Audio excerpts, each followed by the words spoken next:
കേരള നിയമസഭ ഒരു പുതിയ ചരിത്രം രചിക്കുകയാണ്.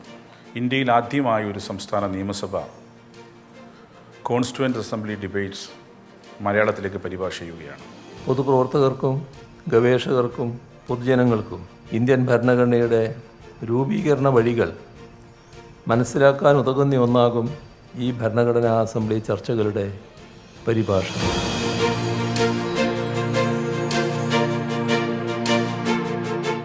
നമ്മുടെ ജനാധിപത്യവും ഭരണഘടനയും വിഭാവനം ചെയ്യുന്ന രാഷ്ട്രം എന്തെന്ന് സാധാരണ ജനങ്ങൾക്കും മധ്യസ്ഥരില്ലാതെ മനസ്സിലാക്കാനുള്ള അവസരമാണ് കേരള നിയമസഭ ഒരുക്കിയിട്ടുള്ളത്. ജനാധിപത്യം എന്ന് പറയുന്നത് ഡിബേറ്റാണ്. ആരോഗ്യകരമായി നടക്കുന്ന ആശയ സംവാദങ്ങളുടെ ഔട്ട്കമാകണം എന്നാണ് ആ കാലഘട്ടത്തിലുള്ള നേതാക്കന്മാർ ആഗ്രഹിച്ചതും അവർ ലക്ഷ്യം വച്ചതും അവർ പ്രതീക്ഷ അർപ്പിച്ചതും. നമ്മുടെ രാജ്യത്തിൻ്റെ ഭരണഘടനയാണ് നമ്മുടെ ബൈബിളും നമ്മുടെ ഖുറാനും നമ്മുടെ ഗീതയും.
പരിപാടിയിൽ സ്വാഗതം ആശംസിക്കുന്നതിനായി ബഹുമാനപ്പെട്ട ഡെപ്യൂട്ടി സ്പീക്കർ ശ്രീ ചിറ്റയം ഗോപകുമാറിനെ സാദരം ക്ഷണിക്കുന്നു. ഈ മഹനീയ ചടങ്ങിൻ്റെ അധ്യക്ഷൻ നിയമസഭാ സ്പീക്കർ ബഹുമാനായ ശ്രീ എൻ ഷംസീർ, ഇവിടെ ഭരണഘടനാ നിർമ്മാണ സഭ ചർച്ചകൾ മലയാള പരിഭാഷയുടെ പുസ്തക പ്രകാശനം നിർവഹിക്കാൻ എത്തിയിരിക്കുന്ന ഏറ്റവും ബഹുമാനായ കേരളത്തിൻ്റെ മുഖ്യമന്ത്രി ശ്രീ പിണറായി വിജയൻ, മുഖ്യ പ്രഭാഷണം നടത്താൻ എത്തിച്ചേരുന്ന ശ്രീ പ്രതിപക്ഷ നേതാവ് ശ്രീ വി ഡി സതീശൻ, വേദിയിലിരിക്കുന്ന ബഹുമാനായിട്ടുള്ള minister M P Rajesh, chief whip doctor N Jayaraj, പ്രതിപക്ഷ ഉപനേതാവ് P K Kunhalikutty, P J Joseph M L A, doctor N K Jayakumar, doctor N Krishnakumar, സ്നേഹം നിറഞ്ഞ മന്ത്രിമാർ, എം എൽ എമാർ, മുൻ എം എൽ എമാർ, നിയമസഭാ ജീവനക്കാർ, പ്രിയപ്പെട്ട മാധ്യമപ്രവർത്തകർ, സഹോദരി സഹോദരന്മാരെ, ഭരണഘടനാ നിർമ്മാണ സഭയിൽ നടന്ന ചർച്ചകൾ ആദ്യമായി കേരള നിയമസഭ അതിൻ്റെ മലയാള പരിഭാഷ നടത്തി അത് പുസ്തകമായി ഇന്നിവിടെ പ്രകാശനം ചെയ്യുകയാണ്. അറിവുള്ള ഒരു തലമുറയാണ് ജനാധിപത്യത്തിൻ്റെ ആധാരശില. അതിലൂടെയാണ് ജനാധിപത്യം സാർത്ഥകമാകുന്നത്. നമ്മുടെ ജനാധിപത്യവും ഭരണഘടനയും വിഭാവനം ചെയ്യുന്ന രാഷ്ട്രം എന്ത് എന്ന് സാധാരണ ജനങ്ങൾക്കും മധ്യസ്ഥരില്ലാതെ മനസ്സിലാക്കാനുള്ള അവസരമാണ് കേരള നിയമസഭ ഒരുക്കിയിട്ടുള്ളത്. അതുകൊണ്ട് തന്നെ ഭരണഘടനാ നിർമ്മാണ സഭയുടെ ചർച്ചകളുടെ മലയാള പരിഭാഷ രാജ്യത്തിന് മാതൃകയാണ്. ജനാധിപത്യം ശക്തിപ്പെടുത്തുന്ന കാര്യത്തിൽ കേരള നിയമസഭ രാജ്യത്തിനും ലോകത്തിനും മാതൃകയാണ്. കേരളത്തിൻ്റെ ഈ സാംസ്കാരിക രാഷ്ട്രീയ ബോധത്തിൻ്റെ ഭാഗമായാണ് ഭരണഘടനാ സംരക്ഷണ പോരാട്ടങ്ങളിൽ കേരളത്തിൻ്റെ പൊതുബോധം ഇപ്പോഴും ഉണർന്നു നിൽക്കുന്നത്. ആ പൊതുബോധത്തോടൊപ്പമാണ് കേരളം നിയമസഭയും നിലകൊള്ളുന്നത്. ഭരണഘടനയുടെ വായന ഒരു കേവല വായനയല്ല എന്ന് നമുക്കറിയാം. ഭരണഘടനയുടെ ആഴവും പതിപ്പും അനുഭവവേദ്യമാകുന്നത് ഭരണഘടനാ നിർമ്മാണ സഭയുടെ ചർച്ചകളിലൂടെയാണ്. ബഹുമാനപ്പെട്ട സുപ്രീം കോടതി ഉൾപ്പെടെ ഭരണഘടനാ വ്യാഖ്യാനങ്ങൾക്ക് ആധാരമാക്കുന്നത് ഭരണഘടനാ നിർമ്മാണ സഭയുടെ ചർച്ചകളെയാണ്. നമ്മൾ ഇപ്പോഴും ഉപയോഗിക്കുന്ന വാക്ക് സാക്ഷരത എന്നാണ്. സ്വാതന്ത്ര്യം ലഭിച്ച് പതിറ്റാണ്ടുകൾക്കപ്പുറവും ഭരണഘടനാ സാക്ഷരത എന്നതാണോ നമ്മുടെ ലക്ഷ്യമെന്ന് പരിശോധിക്കേണ്ടിയിരിക്കുന്നു. സമകാലീന ഇന്ത്യ ഉയർത്തുന്ന ചോദ്യങ്ങൾ ഒരു കേവല സാക്ഷരതയ്ക്ക് വഴങ്ങുന്നതാണോ എന്നത് ഗൗരവമായ ഒരു ചോദ്യമാണ്. വ്യക്തികളുടെയും അധികാര സ്ഥാനങ്ങളുടെയും പ്രഷർ ജനാധിപത്യത്തിൽ പ്രബലമാകുന്നത് എത്രത്തോളം ആശ്വാസ്യമാണ് എന്നത് ആഴത്തിൽ പരിശോധിക്കേണ്ടതാണ്. കേവല ഭരണഘടനാ സാക്ഷരത അതിന് മതിയാകില്ല എന്നാണ് ഞാൻ കരുതുന്നത്. ഒരു രാഷ്ട്രത്തിൻ്റെ ഭരണഘടന എന്നാൽ ഭരണത്തിൻ്റെ ഘടന പറയുന്ന ഒരു രേഖ മാത്രമല്ല. എല്ലാ പ്രതിസന്ധികളിലും ഒരു രാഷ്ട്രത്തെ മുന്നോട്ട് നയിക്കാൻ ശക്തിയുള്ള ഒരു ഊർജ്ജമാണ് ഇന്ത്യൻ ഭരണഘടന. ഇന്ത്യയുടേതുപോലെ സങ്കീർണമായ സാമൂഹ്യ ഘടനയുള്ള ഒരു രാഷ്ട്രത്തിൻ്റെ ഭരണഘടന പതിറ്റാണ്ടുകൾക്ക് ശേഷവും സജീവമായി ചർച്ച ചെയ്യപ്പെടുന്നു എന്നത് അതിശയിക്കാവുന്ന ഒരു കാര്യമല്ല. പക്ഷേ ജനാധിപത്യ സംവിധാനത്തിലൂടെ നിലവിൽ വരുന്ന സർക്കാരുകൾ തന്നെ ഭരണഘടനയെയും അതിൻ്റെ അടിസ്ഥാന മൂല്യങ്ങളെയും ചോദ്യം ചെയ്യുന്നു, നിലപാടുകളിലേക്ക് മാറുന്നു എന്നത് അത്യന്തം അപകടകരമായ ഒരു സ്ഥിതിവിശേഷമാണ്. ഇക്കാര്യത്തിൽ രാഷ്ട്രനിർമ്മാതാക്കൾക്ക് മുന്നോട്ട് വെച്ച ആശയങ്ങൾക്കും നേരുകൾക്കും ഒപ്പം നിൽക്കുക എന്നത് ഒരു പൗരൻ്റെയും ഏതൊരു പൗരൻ്റെയും അനിവാര്യമായ ചുമതലയാണ്. എല്ലാ വിശ്വാസങ്ങൾക്കും സഹവർത്തിനാക്കുന്ന ദേശീയ ബോധമായിരുന്നു ഗാന്ധിജിയും നെഹ്റുവും മുന്നോട്ട് വെച്ചത്.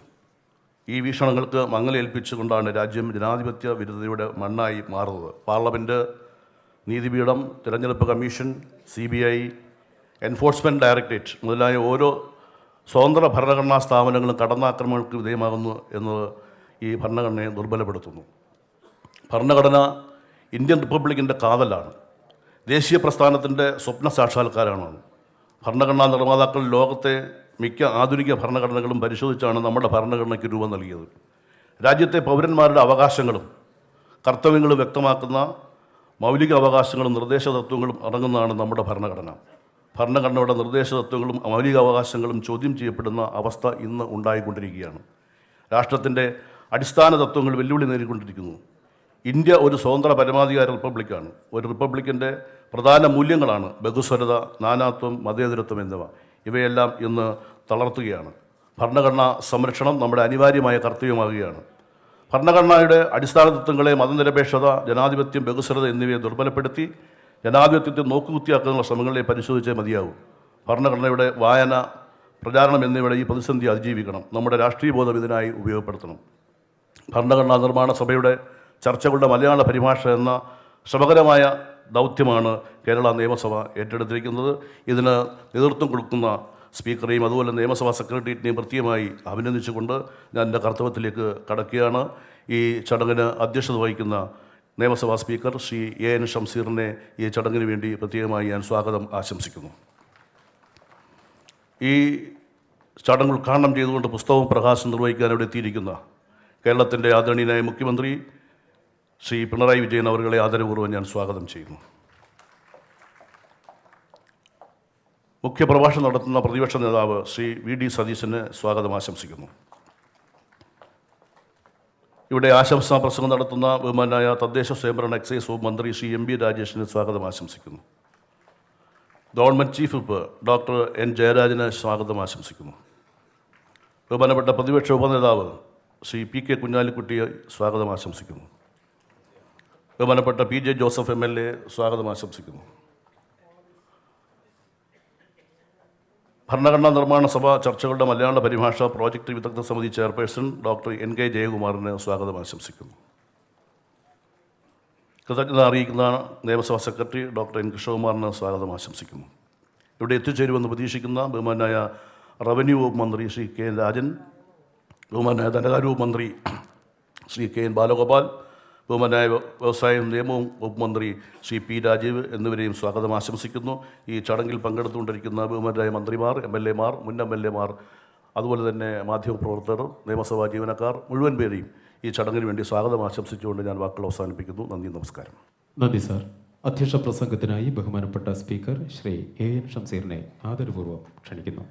വേദിയിലിരിക്കുന്ന ബഹുമാനപ്പെട്ട കേരളത്തിൻ്റെ മുഖ്യമന്ത്രി ശ്രീ പിണറായി വിജയൻ, പ്രതിപക്ഷ നേതാവ് ശ്രീ VD സതീശൻ, ബഹുമാനപ്പെട്ട മന്ത്രി Shri MB Rajesh, doctor N Jayaraj, PK Kunhalikutty, PJ Joseph, NK Jayakumar, doctor N Krishnakumar, സദസ്സിലിരിക്കുന്ന ബഹുമാന്യരെ, പ്രിയപ്പെട്ട സഹോദരി സഹോദരന്മാരെ, കേരള നിയമസഭ ഒരു പുതിയ ചരിത്രം രചിക്കുകയാണ്.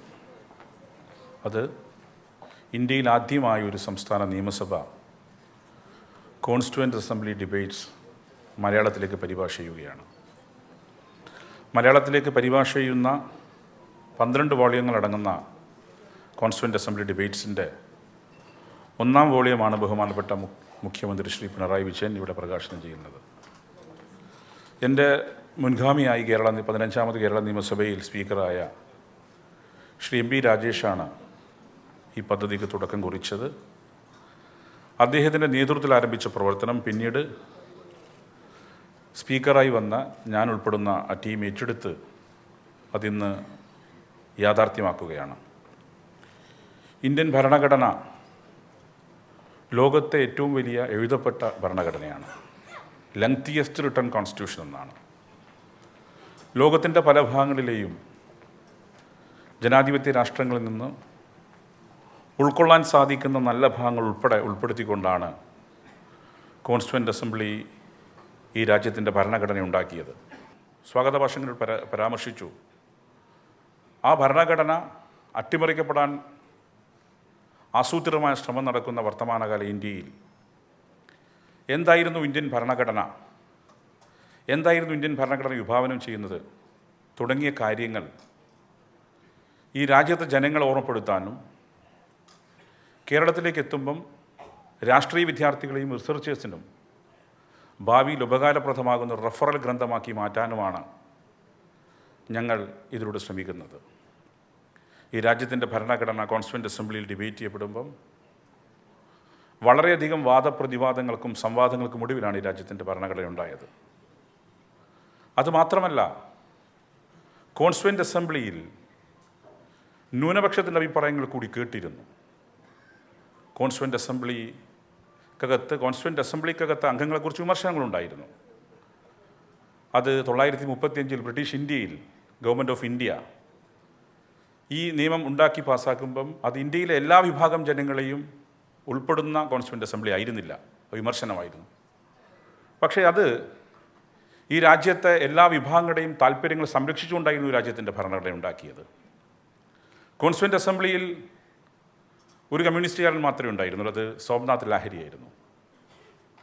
അദ്ദേഹമാണ് ഇന്നത്തെ റൈറ്റ് ടു പ്രൈവസി, ആ റൈറ്റ് ടു പ്രൈവസി എന്ന ഭാഗം ഒരുപക്ഷെ ഇന്ത്യൻ കോൺസ്റ്റിറ്റ്യൂഷൻ ഇവിടെ നടപ്പിലാക്കിയെങ്കിൽ പിന്നീട് പുട്ടപുറത്തിയുടെ വിധിയിലൂടെ ഈ ഒരു യാഥാർത്ഥ്യം ഇവിടെ നടപ്പിലാക്കപ്പെട്ടുവെങ്കിൽ അതിന് അന്ന് തുടക്കം കുറിച്ചു എന്നുള്ളതാണ്. ഈ രാജ്യത്തിൻ്റെ ഭരണഘടന ഈ രാജ്യത്തെ പൗരന് നൽകുന്ന ഓരോ അവകാശങ്ങളും, അത് ഫണ്ടമെൻ്റൽ റൈറ്റ്സ് ആവട്ടെ, അതുപോലെ മറ്റ് മൗലിക അവകാശങ്ങളാവട്ടെ, അതെല്ലാം വളരെയേറെ വാദപ്രതിവാദങ്ങൾക്കൊടുവിലാണ് ഇവിടെ യാഥാർത്ഥ്യമായത്. ഒരുപക്ഷെ ഈ രാജ്യത്തിൻ്റെ ഭരണഘടന മതരാഷ്ട്രമാക്കി മാറ്റാൻ ശ്രമിക്കപ്പെടുന്ന ഘട്ടത്തിൽ മതരാഷ്ട്രവാദം ഉയർത്തുമ്പോൾ നാം മനസ്സിലാക്കേണ്ട കാര്യം, article 25 right to profess, practice, propagate any religion എന്നായിരുന്നുവെങ്കിൽ ആ ക്ലോസ് ഉണ്ടാക്കുന്ന ഘട്ടത്തിലും ആർട്ടിക്കിൾ ഉണ്ടാക്കുന്ന ഘട്ടത്തിലും വളരെയധികം വാദപ്രതിവാദങ്ങളുണ്ടായിരുന്നു. അതിൽ ഫെമിനിസ്റ്റ് പക്ഷം ഉയർത്തിപ്പിടിച്ച വനിതകളായ പ്രതിനിധികൾ ഉയർത്തിയത്, അവർ പറഞ്ഞ കാര്യം അത് right to profess, practice, propagate any religion എന്നത് മാറ്റി റൈറ്റ് ടു വർഷിപ്പ് എന്ന രീതിയിലേക്ക് മാറ്റണം. പക്ഷേ യാഥാർത്ഥ്യം അത് അംഗീകരിക്കാൻ തയ്യാറായിരുന്നില്ല. ഭരണഘടനാ അസംബ്ലിക്കകത്ത് ഭരണഘടന ഉണ്ടാക്കാൻ നേതൃത്വം കൊടുത്ത പ്രമുഖർ KT ഷാ ആയിരുന്നു. ഇങ്ങനെ ആ കാലഘട്ടത്തിലെ ഏറ്റവും പ്രമുഖരായ നിരവധി പേരുടെ കഠിനാധ്വാനത്തിലൂടെ രൂപപ്പെട്ടതാണ് ഈ രാജ്യത്തിൻ്റെ ഭരണഘടന. ഈ രാജ്യത്തിൻ്റെ ഭരണഘടന 75 വർഷം പിന്നിടുന്ന ഘട്ടത്തിൽ ഈ രാജ്യത്തെ മതരാഷ്ട്രമാക്കി മാറ്റാൻ ശ്രമിക്കുമ്പോൾ, ഈ രാജ്യത്ത് ഓരോ പൗരൻ്റെ അവകാശങ്ങൾ ഇല്ലാതാക്കാൻ ശ്രമിക്കുമ്പം ഈ രാജ്യത്തിൻ്റെ ഭരണഘടന വിഭാവനം ചെയ്യുന്ന കാര്യങ്ങൾ എന്താണ് എന്ന് നമുക്ക് കൃത്യമായി പറഞ്ഞു കൊടുക്കേണ്ട കാലമാണ് എന്നാണ് ഈ ഘട്ടത്തിൽ ഓർമ്മപ്പെടുത്താനുള്ളത്. ഓരോ പൗരനും ഓരോ അവകാശമുണ്ട്. ആ അവകാശങ്ങൾ ഇല്ലാതാക്കാനും ഈ രാജ്യത്തിൻ്റെ ഭരണഘടന വിഭാവനം ചെയ്യുന്ന ഓരോ കാര്യങ്ങളും, നമ്മുടെ രാജ്യത്തിൻ്റെ ഭരണഘടനയാണ് നമ്മുടെ ബൈബിളും നമ്മുടെ ഖുർആനും നമ്മുടെ ഗീതയും. ആ ഭരണഘടന ശക്തിപ്പെടുത്തി മുന്നോട്ട് കൊണ്ടുപോകേണ്ടത് നമ്മുടെ ഉത്തരവാദിത്വമാണ്. ആ ഉത്തരവാദിത്വത്തിൻ്റെ ഭാഗമാണ് ഇന്ത്യ ചരിത്രത്തിൽ ആദ്യമായി ഒരു നിയമസഭ പ്രാദേശിക ഭാഷയിൽ അതിൻ്റെ പരിഭാഷ നേതൃത്വം കൊടുക്കുന്നത്. ഇത് നിങ്ങൾ കാണേണ്ട കാര്യം, വ്യത്യസ്ത ഭാഷകളിൽ പ്രസംഗിച്ചവരുണ്ട് കോൺസ്റ്റിറ്റ്യൂവൻ്റ് അസംബ്ലിയിൽ. ഇംഗ്ലീഷിലും ഹിന്ദിയിലും ഉറുദുവിലും സാൻസ്ക്രിറ്റിലും ഉൾപ്പെടെ വാദപ്രതിവാദങ്ങൾ നടത്തിയവരുണ്ട്. അതിൽ നമുക്ക് അഭിമാനത്തോടെ പറയാം 17 പേർ മലയാളികളുണ്ടായിരുന്നു. ഈ 17 പേർ മലയാളികൾ, അതിൽ 3 പേർ സ്ത്രീകളായിരുന്നു. ഈ 17 പേർ, അതിൽ 3 പേർ സ്ത്രീകൾ കേരളത്തിൻ്റെ, ഒരുപക്ഷെ നമ്മുടെ കേരളത്തിൻ്റെ സ്വാതന്ത്ര്യപൂർവ്വ ഇന്ത്യയിൽ നമ്മുടെ മലയാളികൾ ഉൾപ്പെടുന്ന ഈ പ്രദേശത്ത് നിന്ന് പങ്കെടുത്തവരായിരുന്നു. ഈ 17 പേർ ഉൾപ്പെടെ അവരുടേതായ സംഭാവനകൾ ഈ രാജ്യത്തിൻ്റെ ഭരണഘടന രൂപീകരിക്കാൻ വേണ്ടി നൽകി എന്ന കാര്യം ഇവിടെ ഓർമ്മപ്പെടുത്താൻ ആഗ്രഹിക്കുകയാണ്. അതിൽ ഇന്ന് ജീവിക്കുന്നവരുടെ തലമുറയെ ഞങ്ങൾ ക്ഷണിച്ചിരുന്നു. അവരിൽ ചിലരൊക്കെ ഞങ്ങളുടെ ക്ഷണം സ്വീകരിച്ചതിൽ പങ്കെടുക്കാൻ വന്നു.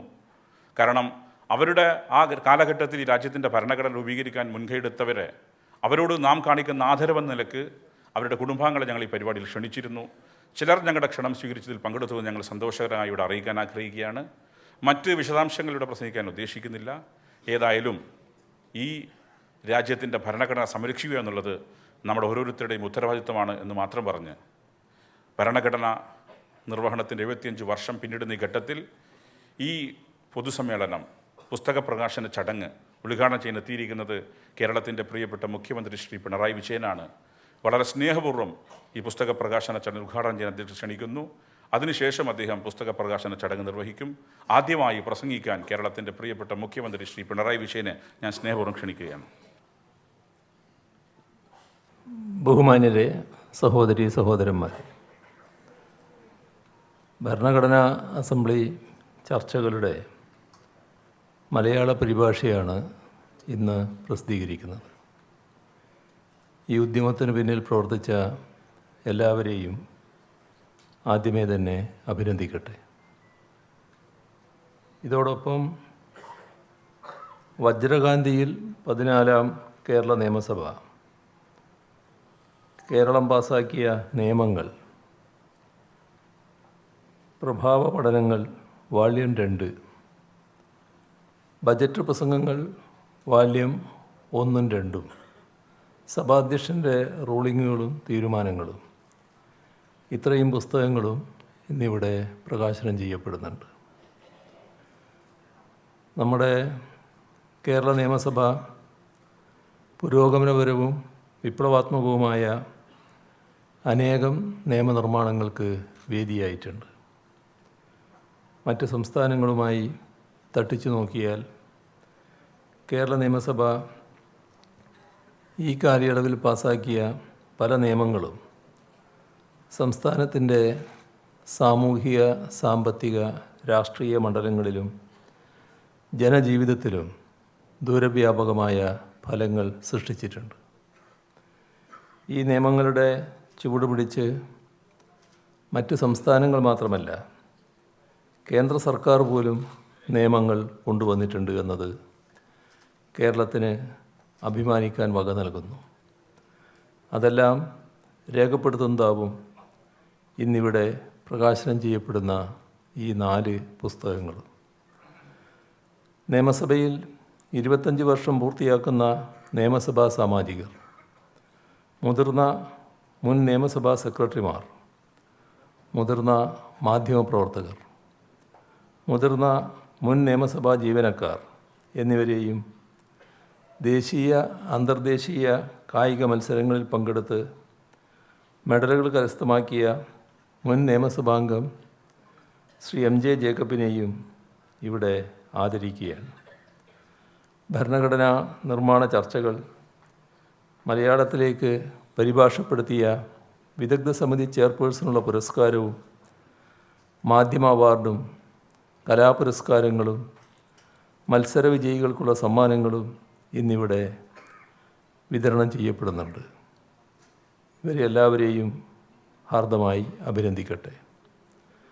ഈ ചടങ്ങിൽ എൻ്റെ കർത്തവ്യം ഭരണഘടനാ അസംബ്ലി ചർച്ചകളുടെ മലയാള പരിഭാഷയുടെ ആദ്യ വാള്യം പ്രകാശനം ചെയ്യുക എന്നതാണ്.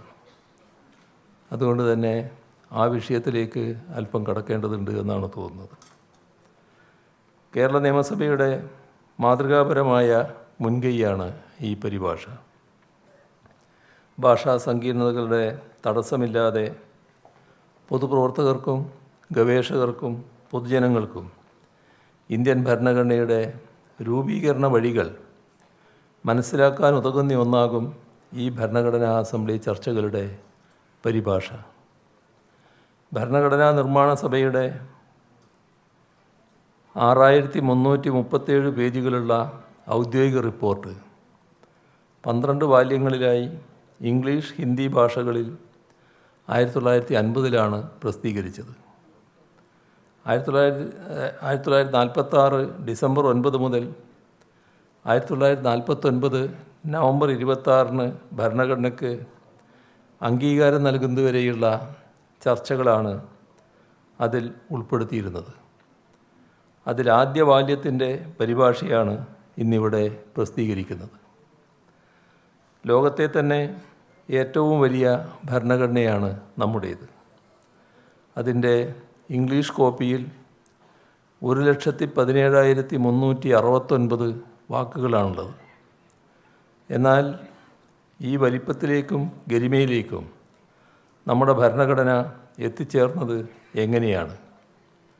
അവിടെയാണ് ഭരണഘടനാ അസംബ്ലി ചർച്ചകളുടെ പ്രാധാന്യം. വിജയിച്ച ഭരണഘടനകൾ ഒത്തുതീർപ്പുകളുടേതു കൂടിയാണ് എന്ന് പറയാറുണ്ട്. ഇന്ത്യൻ ഭരണഘടനയുടെ കാര്യത്തിൽ ഇത് ഏറെ ശരിയാണ് താനും. ഒത്തുതീർപ്പെന്നാൽ വിട്ടുവീഴ്ച എന്നതല്ല അർത്ഥമാക്കുന്നത്. ആശയവൈവിധ്യങ്ങൾ സംഗമിച്ചതിൻ്റെ ഫലം എന്നാണ്. അനേകം ആശയധാരകളുടെ സംവാദത്തിൽ നിന്നുണ്ടായ ഒരു നിയമശില്പരൂപമാണ് നമ്മുടെ ഭരണഘടന എന്ന് പറയാം. പരിണതപ്രജ്ഞരായ നമ്മുടെ മുൻഗാമികൾ ദിവസങ്ങളോടെ നടത്തിയ ചർച്ചകൾ, അവയിൽ നിന്നും ഉരുത്തിരിഞ്ഞു വന്ന ആശയങ്ങൾ എല്ലാമാണ് നമ്മുടെ ഭരണഘടന. നമ്മുടെ ഭരണഘടന രൂപപ്പെട്ട അടിസ്ഥാന തലം ആശയ സംവാദങ്ങളുടേതാണ്. ആ സാധ്യത ഇന്നിവിടെ നിലനിൽക്കുന്നുണ്ടോ എന്നതാണ് ചോദ്യം. നിർഭയമായ എതിരഭിപ്രായങ്ങൾ രേഖപ്പെടുത്താൻ കഴിയുന്ന സാഹചര്യം ഈ രാജ്യത്തുണ്ടോ എന്നത് പരിശോധിക്കപ്പെടേണ്ടത് തന്നെയാണ്. അത്തരം പരിശോധനകളാണ് ഭരണഘടനയുടെ ആഴവും അതിന് സമൂഹത്തിലുള്ള പ്രാധാന്യവും മനസ്സിലാക്കി തരിക.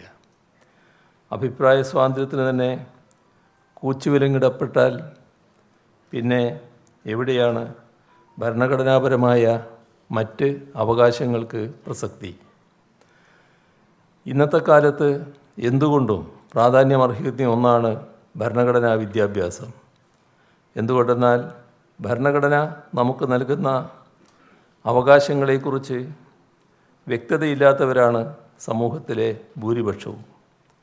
അതുകൊണ്ട് തന്നെ പലപ്പോഴും ഉരുക്കുമുഷ്ടികൾക്കും അടിച്ചമർത്തലുകൾക്കും പലരും വിധേയരാവുകയും ചെയ്യും. രാജ്യത്തെ വർത്തമാനകാല സാഹചര്യം പരിശോധിച്ചാൽ അത് മനസ്സിലാവും. ഇത്തരം അടിച്ചമർത്തലുകളെ നേരിടാനുള്ള പൗരൻ്റെ ഏറ്റവും വലിയ പരിചയമാണ് ഭരണഘടന.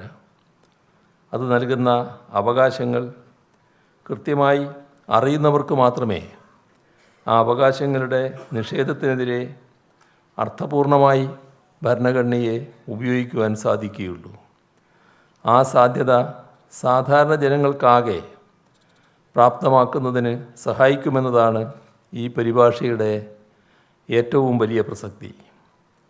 വൈവിധ്യമാർന്ന ആശയധാരകളുടെ സൃഷ്ടിയാണ് ഭരണഘടന അതിൽ തദ്ദേശീയവും വിദേശീയവുമായ ജനാധിപത്യ അംശങ്ങളുണ്ട്. ബ്രിട്ടീഷ് പാർലമെൻറ്റിൻ്റെയും അമേരിക്കൻ ഭരണഘടനയുടെയുമെല്ലാം ആശയങ്ങളുണ്ട്. സോഷ്യലിസ്റ്റ് സങ്കല്പങ്ങളുണ്ട്. പഞ്ചായത്ത് സമ്പ്രദായം മുതൽ ജനാധിപത്യ വികേന്ദ്രീകരണം വരെയുള്ള ചിന്താ പദ്ധതികളുണ്ട്. ഇവയുടെയെല്ലാം സത്തകളെ സന്നിവേശിപ്പിക്കാനുള്ള സവിശേഷ രൂപത്തിലുള്ള ഒന്നാണ് നമ്മുടെ ഭരണഘടന. ഭരണഘടന ഒരു ദിവസം പെട്ടെന്ന് ഉണ്ടായതല്ല. ഗ്രീക്ക് ചിന്തകരായ പ്ലേറ്റോ, അരിസ്റ്റോട്ടിൽ തുടങ്ങിയവരുടെ കാലം മുതൽ ആവിഷ്കരിക്കുകയും കാലാകാലങ്ങളിൽ മാറ്റങ്ങൾക്കും കൂട്ടിച്ചേർക്കലുകൾക്കും വിധേയമാവുകയും ചെയ്ത ആശയസങ്കല്പങ്ങളുണ്ട്. നാം ഇന്ന് കാണുന്ന ഭരണഘടനാ തത്വങ്ങൾക്ക് പിന്നിൽ അതെല്ലാമുണ്ട്. മാൻ ഈസ് ബോൺ ഫ്രീ എന്ന് മനുഷ്യസ്വാതന്ത്ര്യത്തെക്കുറിച്ച് ഉദ്ഘോഷിച്ചപ്പോൾ പോലും but everywhere he's in chains എന്ന് പരിതപിക്കുകൂടി ചെയ്ത റൂസോ നാം നമ്മുടെ ഭരണഘടനയിൽ മൗലികാവകാശങ്ങൾ നിജപ്പെടുത്തി വ്യക്തിസ്വാതന്ത്ര്യത്തെ അംഗീകരിച്ചപ്പോൾ തന്നെ അതിന് ഏതെല്ലാം തരത്തിലുള്ള നിയന്ത്രണങ്ങൾ ഏർപ്പെടുത്താം എന്നതുകൂടി വ്യക്തമാക്കിയതിലുണ്ട്. റൂസോയുടെ ഈ ദ്വന്ദ്വചിന്തയുടെ പ്രതിഫലനം എന്ന് നാം കാണണം. ഭരണഘടനാപരമായി അനുവദനീയമായ നിയന്ത്രണങ്ങൾക്കപ്പുറത്ത് സ്റ്റേറ്റ് പലപ്പോഴും വ്യക്തി സ്വാതന്ത്ര്യത്തിന് നേർക്ക് കടന്നു കയറുന്നത് അടിയന്തരാവസ്ഥയിൽ നാം കണ്ടതാണ്. അതിൻ്റെ 50-ാം വാർഷികം കൂടിയാണല്ലോ ഇപ്പോൾ. അത്തരം നിയന്ത്രണങ്ങളുടെ കരിനിഴലുകളിൽ നിന്ന് വിമുക്തമല്ല ഇന്നും നമ്മുടെ രാഷ്ട്രം. ഇത്തരം സന്ദർഭങ്ങളിൽ ഫലപ്രദമായ പ്രതിരോധം തീർക്കാൻ ജനങ്ങൾക്ക് കഴിയണമെങ്കിൽ ഭരണഘടനയുടെ അനുശാസനങ്ങൾ മാത്രമല്ല, അതിലേക്ക് എത്തിച്ചേർന്ന വഴികളും നമ്മൾ അറിയേണ്ടതുണ്ട്. ആ അറിയിക്കൽ എന്ന ധർമ്മമാണ് ഈ പരിഭാഷ അനുഷ്ഠിക്കുന്നത്. ഭരണഘടന നൽകുന്ന അവകാശങ്ങൾ സമാനമായ പരിസ്ഥിതികളിൽ മറ്റ് രാജ്യങ്ങൾ പ്രായോഗിക തലത്തിൽ കൊണ്ടുവന്നപ്പോൾ ഉണ്ടായ അനുഭവങ്ങളിൽ നിന്ന് വന്ന പാഠങ്ങൾ കൂടി ഈ കോൺസ്റ്റിറ്റ്യൂവൻ്റ് അസംബ്ലി ഡിബേറ്റുകളിൽ പ്രതിഫലിക്കുന്നത് കാണാം. വൈദേശികമായതുകൊണ്ട് ഇംഗ്ലീഷ് പാടില്ല എന്ന് അധികാരസ്ഥാനത്തുള്ളവർ തന്നെ പറയുന്ന കാലമാണല്ലോ ഇത്. വൈദേശികം എന്ന മുദ്രകുത്തി എല്ലാറ്റിനെയും തള്ളുന്ന ഒരു നിലപാട് ഭരണഘടനാ നിർമ്മാതാക്കൾ സ്വീകരിച്ചിരുന്നെങ്കിൽ ഈ ഭരണഘടനയെ ഉണ്ടാകുമായിരുന്നില്ല. ഡെമോക്രസി, സെക്കുലറിസം, സോഷ്യലിസം തുടങ്ങിയ അടിസ്ഥാന ഭരണഘടനാ തത്വങ്ങൾ തന്നെ പുറത്തു നിന്ന് വന്നതല്ലേ. ആ അടിസ്ഥാനത്തിൽ തൊടാൻ പാടില്ല എന്ന് സുപ്രീം കോടതി തന്നെ തറപ്പിച്ചു പറഞ്ഞു. കേശവാനന്ദ ഭാരതിയിൽ നിന്ന് തുടങ്ങി SR ബൊമ്മെ കേസിലടക്കം ഭരണഘടനയുടെ അടിസ്ഥാന പ്രമാണങ്ങൾ ഉലക്കരുതെന്ന് കോടതി എത്രയോ വട്ടം പറഞ്ഞു. ഇതൊന്നും മറന്നുകൂടാത്തതാണ്. വൈവിധ്യങ്ങളെ ഇല്ലാതാക്കുക, ഏകശിലാത്മത കൊണ്ടുവരിക എന്നതായിരുന്നില്ല ഭരണഘടനയുടെ ലക്ഷ്യം. വൈവിധ്യങ്ങളെ ഉയർത്തിപ്പിടിച്ച് മുന്നോട്ട് പോവുക എന്നതായിരുന്നു. വരുംകാല ലോകത്തിനു മുന്നിൽ തലയുയർത്തി നിൽക്കാൻ അങ്ങനെയൊരു ഭരണഘടനയാണ് വേണ്ടതെന്ന് അന്നേ ഭരണഘടനാ ശില്പികൾ തിരിച്ചറിഞ്ഞിരുന്നു.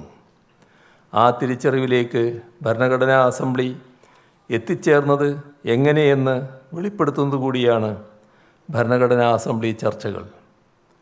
നമ്മുടെ ഭരണഘടന ഒരേ സമയം കൺസർവേറ്റീവും ട്രാൻസ്ഫോർമേറ്റീവുമാണ്. അതിന് നിശിതമായി പറഞ്ഞു വെച്ചവയുമുണ്ട്, കാലാനുസൃതമായി മാറ്റേണ്ടതും അതിലുണ്ട്. അവ എന്തെല്ലാമെന്ന് കൃത്യമായി വെളിപ്പെടുത്തുന്നതാണ് ഭരണഘടനാ അസംബ്ലി ചർച്ചകൾ. മൗലികാവകാശം, 1 man 1 വോട്ട്, സമത്വം, ജാതിമത വിവേചനങ്ങൾക്കതീതമായ പൗരത്വ തുല്യത തുടങ്ങിയവയെല്ലാം പറഞ്ഞുറപ്പിച്ചു വെച്ചവയാണ്. സാമൂഹ്യവും സാമ്പത്തികവുമായ ജനാധിപത്യം സാധ്യമാക്കാൻ കൈക്കൊള്ളേണ്ടതും സമയബന്ധിതമായി പ്രാവർത്തികമാക്കേണ്ടതുമായ കാര്യങ്ങളാണ് ട്രാൻസ്ഫോർമേറ്റീവ് അഥവാ കാലാനുസൃതമായ മാറ്റങ്ങൾക്ക് വിധേയമാകേണ്ടത്. ഈ വ്യത്യാസം എല്ലാവരും മനസ്സിലാക്കണം. എന്നാൽ മാത്രമേ ഭരണഘടനയുടെ ഈ ദ്വിമുഖ സ്വഭാവം മനസ്സിലാകൂ. മാറേണ്ടതും മാറിക്കൂടാത്തതും തമ്മിലുള്ള അന്തരം മനസ്സിലാകൂ. ആ അന്തരം മനസ്സിലാക്കി തന്നുകൊണ്ടാണ് കേശവാനന്ദ ഭാരതി കേസിൽ സുപ്രീം കോടതി മുൻപ് പറഞ്ഞ വിധി പ്രസ്താവം നടത്തിയത്. ഭരണഘടനയുടെ ആമുഖം സത്യത്തിൽ ഒരു മാർഗദീപമാണ്. നിർദ്ദേശക തത്വങ്ങളാകട്ടെ രാഷ്ട്രം സഞ്ചരിക്കേണ്ട പാതയുമാണ്. ആ ദീപം ഏറ്റുവാങ്ങി പാതകളിൽ വെളിച്ചം പടർത്തി മുന്നേറേണ്ടവർ ആ വിളക്ക് കെടുത്തി പാതയിൽ ഇരുട്ടിൽ തപ്പുന്നതാണ് പലപ്പോഴും കാണുന്നത്. ആ സാഹചര്യത്തിലാണ് ഭരണഘടനയുടെ മൂല്യങ്ങളെ ദീപങ്ങളാക്കി വിളക്കിയെടുക്കേണ്ടത് അത്യാവശ്യമാവുന്നത്. ആ ഉത്തരവാദിത്വമാണ് നാം ഏറ്റെടുക്കുന്നത്. കോൺസ്റ്റിറ്റ്യൂഷൻ അസംബ്ലി ഡിബേറ്റ് വായിച്ചാൽ നമുക്ക് മനസ്സിലാവുന്ന മറ്റൊരു കാര്യം, ഭരണഘടന കേവലമൊരു ലീഗൽ ഡോക്യുമെൻ്റ് മാത്രമല്ല, അത് ഒരു ജനതയുടെ ചരിത്രപരവും സാംസ്കാരികവുമായ പരിണാമങ്ങളുടെ ഉൽപ്പന്നം കൂടിയാണ്. സർ ഐവർ ജെന്നിങ്സിനെ പോലെ ഉള്ള നിയമപണ്ഡിതർ നീണ്ട ഭരണഘടനയ്ക്ക് അനുകൂലമായിരുന്നില്ല. എന്നാൽ കാലവും ചരിത്ര സംഭവങ്ങളും അവരുടെ നിലപാട് തെറ്റാണെന്ന് തെളിയിച്ചു. ലോകത്തിലെ ഏറ്റവും വലിയ ഭരണഘടനകളിൽ ഒന്നാണ് നമ്മുടേത്. അത് അങ്ങനെയായതെന്തുകൊണ്ടാണ്? മതം, ജാതി, ഭാഷാ വ്യത്യാസങ്ങളുള്ള കാലിഡോസ്കോപ്പിക് സ്വഭാവമുള്ള ഒരു ജനതയാണ് നമ്മുടേത്. ആ വൈജാത്യങ്ങളെ അംഗീകരിക്കുകയും സമന്വയിപ്പിക്കുകയും ചെയ്യേണ്ടി വന്നുകൊണ്ടാണ് ഇത് ഇത്ര നീണ്ടതായത്. ഒരു ഉദാഹരണം മാത്രം, നമ്മുടെ ഭരണഘടന അൺടച്ചബിലിറ്റിയെ ഒരു കുറ്റകൃത്യമാക്കിയിട്ടുണ്ട്. ഇന്ത്യക്ക് പുറത്ത് അൺടച്ചബിലിറ്റി എന്നാൽ എന്താണ് എന്നറിയുന്നവർ പോലും വിരളമായിരിക്കും. അൺടച്ചബിലിറ്റി തൊട്ടുകൂടായ്മയാണല്ലോ. ഇന്ത്യൻ സമൂഹത്തിൽ മാത്രമായി നിലനിന്ന ഈ തൊട്ടുകൂടായ്മ എന്തെന്ന് ലോകത്ത് മറ്റൊരു സമൂഹത്തിനും അറിയില്ല. സാംക്രമിക രോഗമുള്ളതുകൊണ്ട് തൊട്ടുകൂടാതായി എന്നേ അവർ കരുതൂ. സാമൂഹിക ദുരാചാരമാണെന്ന് മനസ്സിലാകില്ല. ഇതുപോലുള്ള സാമൂഹിക സൂക്ഷ്മാംശങ്ങളെ സംബോധന ചെയ്യേണ്ടി വന്നുകൊണ്ടാണ് നമ്മുടെ ഭരണഘടന ഈ വിധത്തിൽ നീണ്ടതായത്. ഇതുമാതിരിയുള്ള ചരിത്രപരവും സാംസ്കാരികവുമായ അംശങ്ങൾ എങ്ങനെ ഭരണഘടനയിൽ ഉൾച്ചേർന്നു എന്നത് ആ ഡിബേറ്റ് വായിച്ചാലേ മനസ്സിലാകൂ. ഡോക്ടർ BR അംബേദ്കറെ പോലുള്ള പ്രതിഭാശാലികൾക്ക് ആദരാഞ്ജലികൾ അർപ്പിച്ചുകൊണ്ടുകൂടി വേണം ഭരണഘടനയെ മനസ്സിലാക്കുക എന്ന ഉത്തരവാദിത്വം ഏറ്റെടുക്കേണ്ടത്. സമൂഹത്തിൽ ഏറ്റവും അധസ്ഥിതരെ, ഏറ്റവും ചൂഷണം ചെയ്യപ്പെട്ടവരെക്കുറിച്ചുള്ള കരുതലോടെ ഭരണഘടനാ നിർമ്മാണത്തിൽ ഇടപെട്ട നേതാവാണ് അംബേദ്കർ. രാഷ്ട്രീയ ജനാധിപത്യത്തിൽ സാമൂഹ്യ നീതി, ജനാധിപത്യ നീതി എന്നിവ രാഷ്ട്ര ശരീരത്തിൻ്റെ രക്തമാംസങ്ങളാണ് എന്ന് നമ്മെ അദ്ദേഹം ഓർമ്മപ്പെടുത്തി. ആ നീതിയില്ലെങ്കിൽ, ആ രക്തവും മാംസവുമില്ലെങ്കിൽ രാഷ്ട്രശരീരം ബാക്കിയുണ്ടാവില്ല എന്നർത്ഥം. ഇക്കാര്യം നാം നമ്മെ തന്നെ ഓർമ്മിപ്പിക്കേണ്ട ഘട്ടമാണിത്. നമ്മുടെ ഭരണഘടനയുടെ അടിസ്ഥാന തത്വങ്ങൾ അതിൻ്റെ ആമുഖത്തിൽ തന്നെ വിവരിച്ചിട്ടുണ്ട്. നാം ഇന്ത്യൻ ജനത എന്ന് തുടങ്ങി പരമാധികാര സോഷ്യലിസ്റ്റ് മതനിരപേക്ഷ ജനാധിപത്യ റിപ്പബ്ലിക്കായി ഇന്ത്യയെ പ്രഖ്യാപിക്കുന്നു. അതിൽ ഈ രാജ്യത്തെ പൗരന്മാർക്കെല്ലാം നീതി, സ്വാതന്ത്ര്യം, തുല്യത, സാഹോദര്യം എന്നിവ ലഭ്യമാക്കുന്നതിനുള്ള പ്രതിജ്ഞ ചെയ്തുകൊണ്ടാണ് ഭരണഘടനയെ നമുക്കായി സമർപ്പിക്കുന്നത്. നീതി ഉറപ്പാക്കാൻ പ്രതിജ്ഞാബദ്ധമായ രാജ്യത്ത് അത് ഉറപ്പാക്കപ്പെടുന്നുണ്ടോ? സാമൂഹ്യവും സാമ്പത്തികവും രാഷ്ട്രീയവുമായ നീതി ഉറപ്പാക്കപ്പെടുന്നുണ്ടോ? ചില വിഭാഗങ്ങളെ നീക്കി നിർത്തണമെന്നും ഒരു വിഭാഗത്തിന് മാത്രം മേൽക്കൈ വരണമെന്നും വാദിക്കുന്നവർക്ക് മേൽക്കൈ ഉണ്ടാകുമ്പോൾ സാമൂഹ്യനീതി ഇല്ലാതാവുന്നു. ദരിദ്രർ കൂടുതൽ ദരിദ്രരാകുമ്പോൾ സാമ്പത്തിക നീതി ഇല്ലാതാവുന്നു. സംസ്ഥാനങ്ങൾക്ക് രാഷ്ട്രീയ അഭിപ്രായ വ്യത്യാസത്തിൻ്റെ പേരിൽ അർഹമായ വിഹിതം നിഷേധിക്കുമ്പോൾ രാഷ്ട്രീയ നീതിയും ഇല്ലാതാവുകയാണ്. സ്വാതന്ത്ര്യമെന്നത് ചിന്തിക്കാനും അഭിപ്രായ പ്രകടനം നടത്താനും ആവിഷ്കാരം നടത്താനും ആരാധന നടത്താനുമുള്ള സ്വാതന്ത്ര്യം കൂടിയാണ്. എന്നാൽ അത് പൂർണ്ണമായും അനുവദിക്കപ്പെടുന്നുണ്ടോ? ഇല്ലെന്ന് തന്നെ പറയേണ്ടി വരും. അഭിപ്രായം പ്രകടിപ്പിച്ച ചിലർക്ക് ജീവൻ നഷ്ടമാകുന്ന അവസ്ഥ, മറ്റു ചിലർക്ക് ജയിലിലാകേണ്ടി വരുന്ന അവസ്ഥ.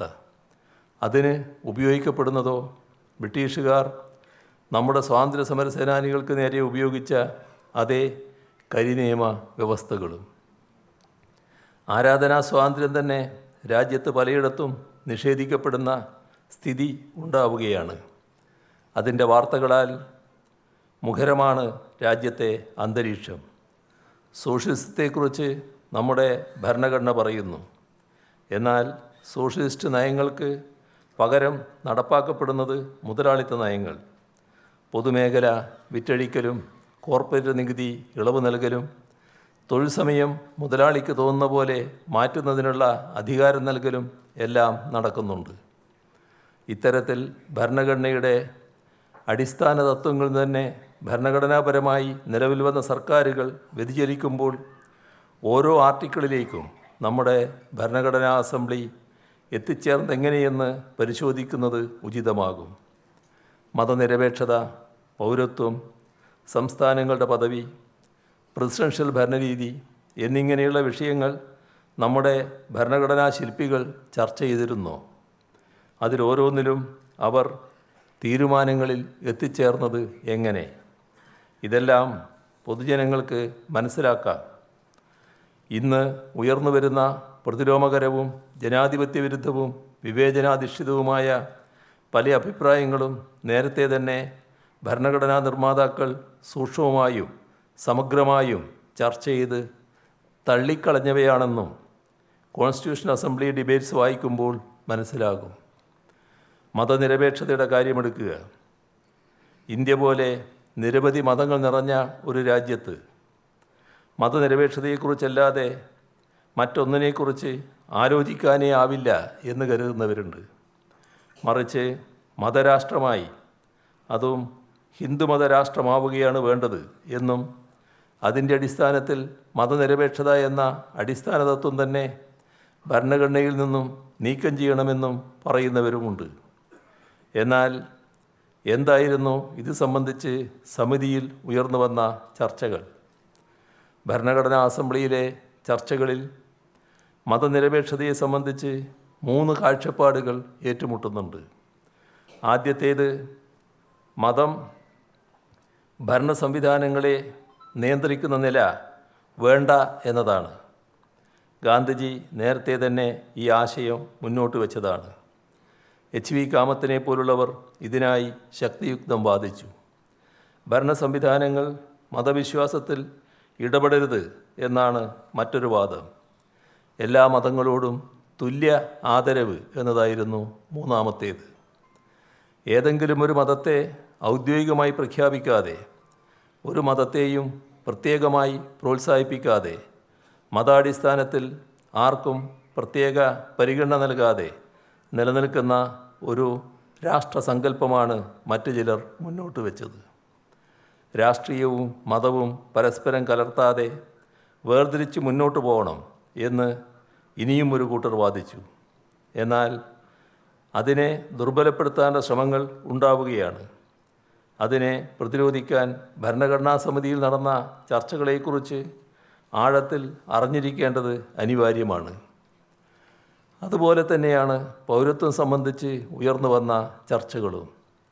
നമ്മുടെ ഭരണഘടനയുടെ 5 മുതൽ 11 വരെയുള്ള അനുച്ഛേദങ്ങളിലാണ് ഇന്ത്യൻ പൗരത്വം എന്ന കാഴ്ചപ്പാട് വിശദമാക്കിയിട്ടുള്ളത്.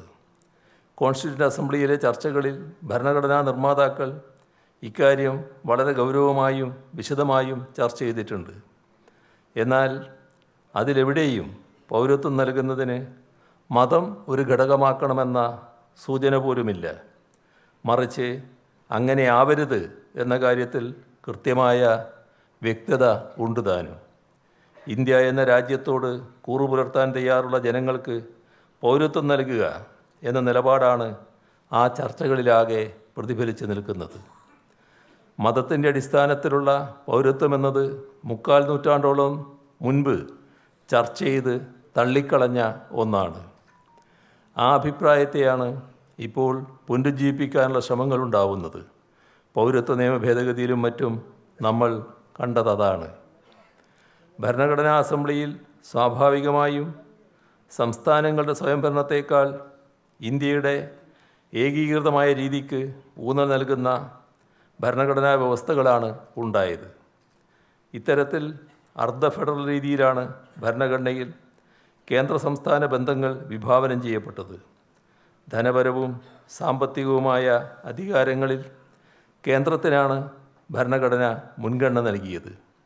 കൺകറന്റ് ലിസ്റ്റുള്ള വിഷയങ്ങളിലും കേന്ദ്രത്തിനാണ് മുൻഗണന ലഭിക്കുന്നത്. ഭരണഘടനയിൽ പ്രതിപാദിക്കാത്ത അധികാരങ്ങളുമായി ബന്ധപ്പെട്ട് നിയമനിർമ്മാണം നടത്താനുള്ള അധികാരവും കേന്ദ്രത്തിന് തന്നെയാണ്. മാത്രമല്ല, അനുച്ഛേദം 356 പ്രകാരം സംസ്ഥാന സർക്കാരുകളെ പിരിച്ചുവിട്ട് രാഷ്ട്രപതി ഭരണം ഏർപ്പെടുത്താൻ കേന്ദ്രത്തിന് അധികാരമുണ്ട് താനും. ഇത്തരത്തിലുള്ള പരിമിതികളെല്ലാം തന്നെ നിലനിർത്തിക്കൊണ്ടുള്ള ഒരു സംവിധാനമാണ് ഫെഡറൽ എന്ന് പറയുമ്പോഴും രാജ്യത്ത് നിലനിൽക്കുന്നത്. ഈ പരിമിതി നാം മനസ്സിലാക്കണം. ശക്തമായ കേന്ദ്രവും സംതൃപ്തമായ സംസ്ഥാനങ്ങളും പ്രാദേശിക സർക്കാരുകളായി മാറുന്ന തദ്ദേശഭരണ സ്ഥാപനങ്ങളുമെന്ന ആശയം ഉയർത്തിപ്പിടിച്ചുകൊണ്ടാണ് ഇടതുപക്ഷം ഇക്കാര്യത്തിൽ നിലപാട് സ്വീകരിച്ചത്. ഇപ്പോൾ കേന്ദ്ര സംസ്ഥാന ബന്ധങ്ങളെ വികേന്ദ്രീകരിച്ച് ജനാധിപത്യവൽക്കരിക്കുക എന്ന സമീപനം സ്വീകരിച്ച് മുന്നോട്ട് പോവുക എന്നത് പ്രധാനമായി തീർന്നിരിക്കുകയാണ്. എങ്കിൽ മാത്രമേ ഓരോ സംസ്ഥാനത്തിനും അർഹതപ്പെട്ട വിഭവങ്ങൾ ലഭ്യമാക്കുന്നതിനും സംസ്ഥാനത്തിൻ്റെ സവിശേഷതകൾ അനുസരിച്ച് നയപരിപാടികൾ ആവിഷ്കരിക്കുന്നതിനും സംസ്ഥാനങ്ങൾക്ക് കഴിയുകയുള്ളൂ. എങ്കിൽ മാത്രമേ രാജ്യത്തെ മേഖലാപരമായ അസന്തുലിതാവസ്ഥ കുറക്കുകയെങ്കിലും ചെയ്യാനാവൂ. എന്നാൽ ഇക്കാര്യത്തിൽ നിലനിൽക്കുന്ന അധികാരങ്ങൾ പോലും ഇല്ലാതാക്കുന്ന സമീപനമാണ് കേന്ദ്ര സർക്കാരിൻ്റെ ഭാഗത്തു നിന്ന് ഉണ്ടായിക്കൊണ്ടിരിക്കുന്നത്. ഫെഡറൽ സംവിധാനത്തെ ശക്തിപ്പെടുത്തുക എന്നതും സംസ്ഥാനങ്ങളുടെ അധികാരങ്ങൾ ഉറപ്പുവരുത്തുക എന്നതും രാജ്യത്തിൻ്റെ ഐക്യവും അഖണ്ഡതയും കാത്തുസൂക്ഷിക്കുന്നതിന് ഏറെ പ്രധാനമാണ്.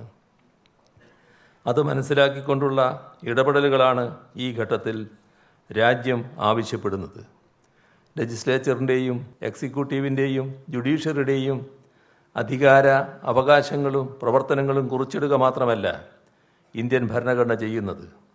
സമൂഹത്തിൽ പരിവർത്തനോന്മുഖമായി ഇടപെടുന്നതിനുള്ള വിശദമായ വിവരണങ്ങളുള്ള ഒരു സാമൂഹിക രേഖ മുൻപോട്ട് വെക്കുക കൂടിയാണ് അത് ചെയ്യുന്നത്.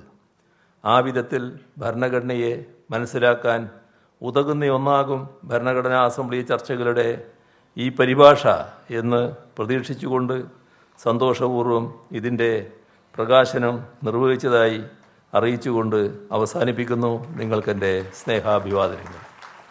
ഭരണഘടനാ നിർമ്മാണ സഭാ ചർച്ചകൾ മലയാള പരിഭാഷ വാല്യം 1 പ്രകാശനമാണ്.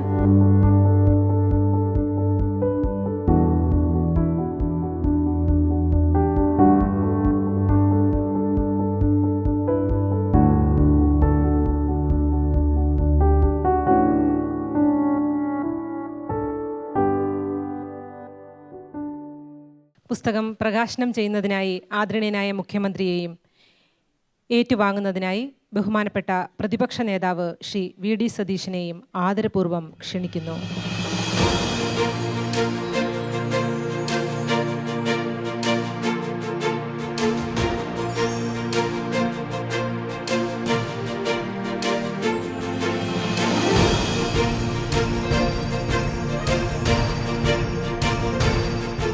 അടുത്തതായി വജ്രകാന്തിയിൽ 14ാം കേരള നിയമസഭ എന്ന പുസ്തകത്തിൻ്റെ പ്രകാശനമാണ്.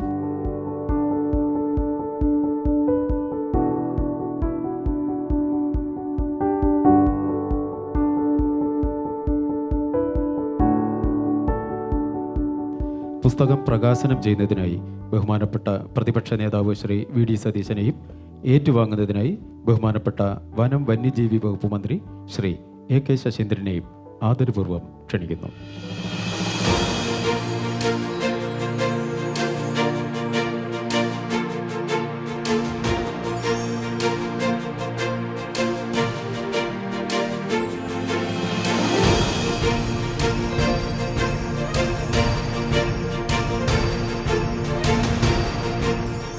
അടുത്തതായി കേരളം പാസാക്കിയ നിയമങ്ങൾ പ്രഭാവ പഠനങ്ങൾ വാല്യം 2 പ്രകാശനമാണ്.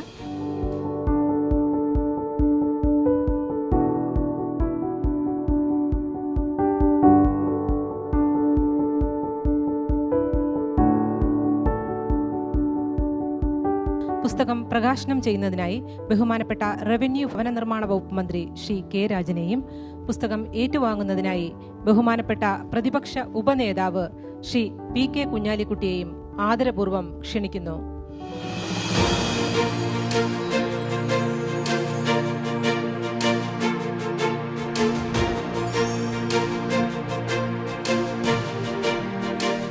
അടുത്തതായി ബജറ്റ് പ്രസംഗങ്ങൾ വാല്യം 1, 2 എന്നിവയുടെ പ്രകാശനമാണ്.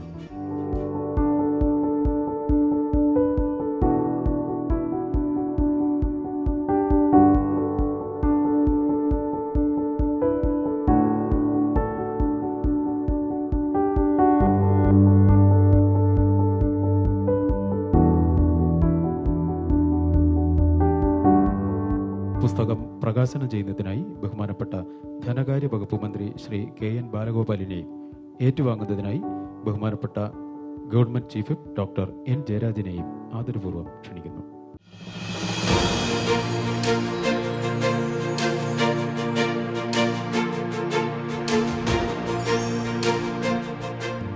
അടുത്തതായി സഭാധ്യക്ഷന്റെ തീരുമാനങ്ങളും റൂളിങ്ങുകളും എന്ന പുസ്തകത്തിന്റെ പ്രകാശനമാണ്.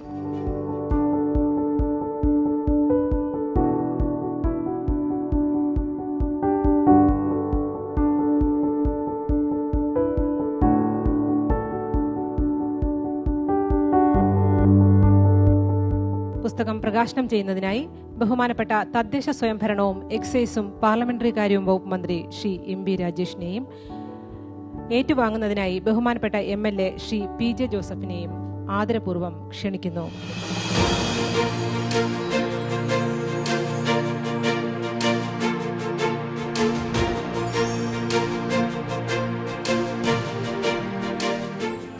അടുത്തതായി മുഖ്യ പ്രഭാഷണത്തിനായി ബഹുമാനപ്പെട്ട പ്രതിപക്ഷ നേതാവ് ശ്രീ VD സതീശനെ ആദരപൂർവ്വം ക്ഷണിക്കുന്നു.